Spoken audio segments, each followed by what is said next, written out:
It's National Reading Month, and today we're welcoming Lauren Piland to the show. She's a former teacher turned author, and now, more recently, a podcast host. Yeah, and her new podcast, the Blooming Books Podcast, focuses on good reads that help parents navigate important conversations with their kids. Lauren is joining us now with some book recommendations for families. Lauren, welcome to the show. Thank you for having me. I'm excited. You're a mom. You have a 9-year-old Avery who's here in studio. Y'all can't see her, but we can. We can see her. Just off camera. You were a second grade teacher and art teacher. How did you shift gears and become an author and podcast host? Well, I left the classroom about 2017 when I had my second child, my son, and I felt like I was, missing out. I felt like I was leaving my students behind. I was leaving my fellow teachers behind, and somehow a crazy idea came to make this book series and academic materials and things to go along with that to kind of stay connected. So now I get to do the fun thing. I get to go back and read in classrooms, and then I get to, leave. You focus a lot on social emotional learning. Why is that so important when you're teaching kids new things? Right. I mean, in order to reach a child academically, you have to first reach them on an emotional support level, right? If they're, having a bad day, or if they're in some kind of crisis, and books is really a way that you can kind of open those doors and open up those conversations to really kind of dig a little deeper.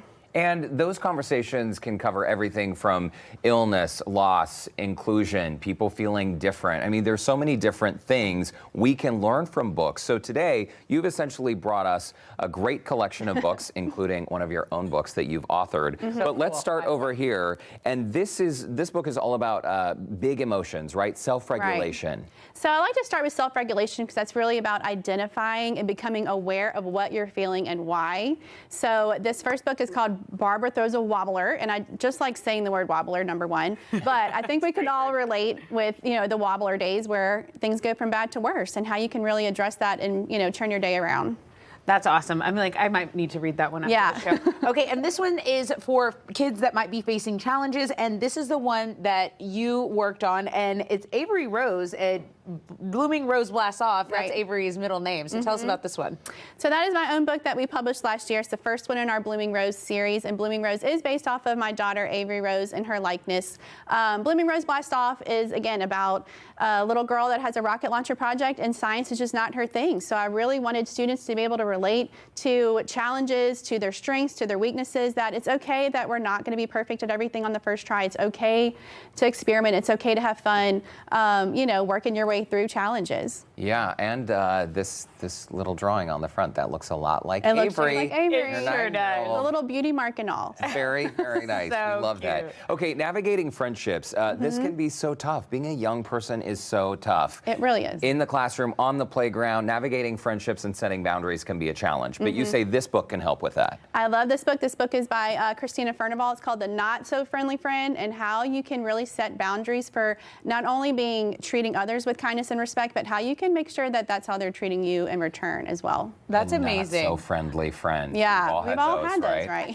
Even as adults, this is something that, if you're an aunt or an uncle, you can spread this and really learn and read together. This next one is all about inclusion, which is so important, especially in a city as diverse as Houston. Right. What books are we recommending today?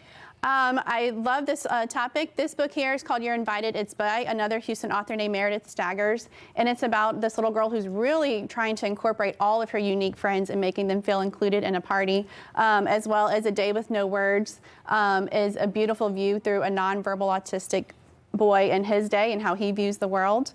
So yeah, celebrate. That's one of my favorite topics on the podcast, is the inclusion one. So important. Yeah. So important, especially in today's landscape. All right, illness and loss. These are conversations that, again, a lot of parents don't feel comfortable talking about this on their, among their own peers. And so how do you start the conversation with your child? That's where these books come in. It's kind of, I say it sparks hard conversations the easy way. Right? Children, they can't think abstractly, or they can't say, oh, what do you think about this? I don't know. But when they can see a character, they can hear about, specific scenarios and situations, especially things like illness and loss that just kind of come up out of nowhere, and you're like kind of scrambling on how to have these conversations. This book is great. It's by another Houston author, my friend Sarah Allison, The Memory Keepers, and it deals with Alzheimer's and dementia, and how, children might get a little bit nervous, confronting, loved ones with that. Wow. And what's this last one on the list here, the perfect shelter there? So the perfect shelter is a little girl who's processing the fears and anxiety around an illness diagnosis for her sister. So this is a really great one on how she kind of moves through that. And I think a lot of kids can relate to that. Things are scary in life. And as a child, you know, you want to kind of ease them into these conversations in an easy way. Absolutely. How's the feedback on the podcast been? Are you enjoying that? I am enjoying the podcast so much. Our first 3 episodes just released last Friday, and we have 3 more coming on April 5th. We talk about navigating friendships, we talk about celebrating inclusion, and we talk about the self-regulation. And so I have special guests that are from the Houston area that come on. I have moms, educators, counselors, teachers, and it's just been really fun chatting with them in an informal, casual way. But then we dive into these, you know, tougher topics. Yeah. It's so important. So the Blooming Books podcast, right? Available anywhere you get your podcasts. Yep, it's on Apple, Spotify, YouTube. So there's a bunch of links on our website as well, bloomingrosekids.com. Okay, Awesome. Lauren Piland, thank you so much for stopping by Houston Life. Thank you for having me. This has been a blast. Very, very important conversation. By the way, there is a link on our website, houstonlife.tv, where you can connect with Lauren.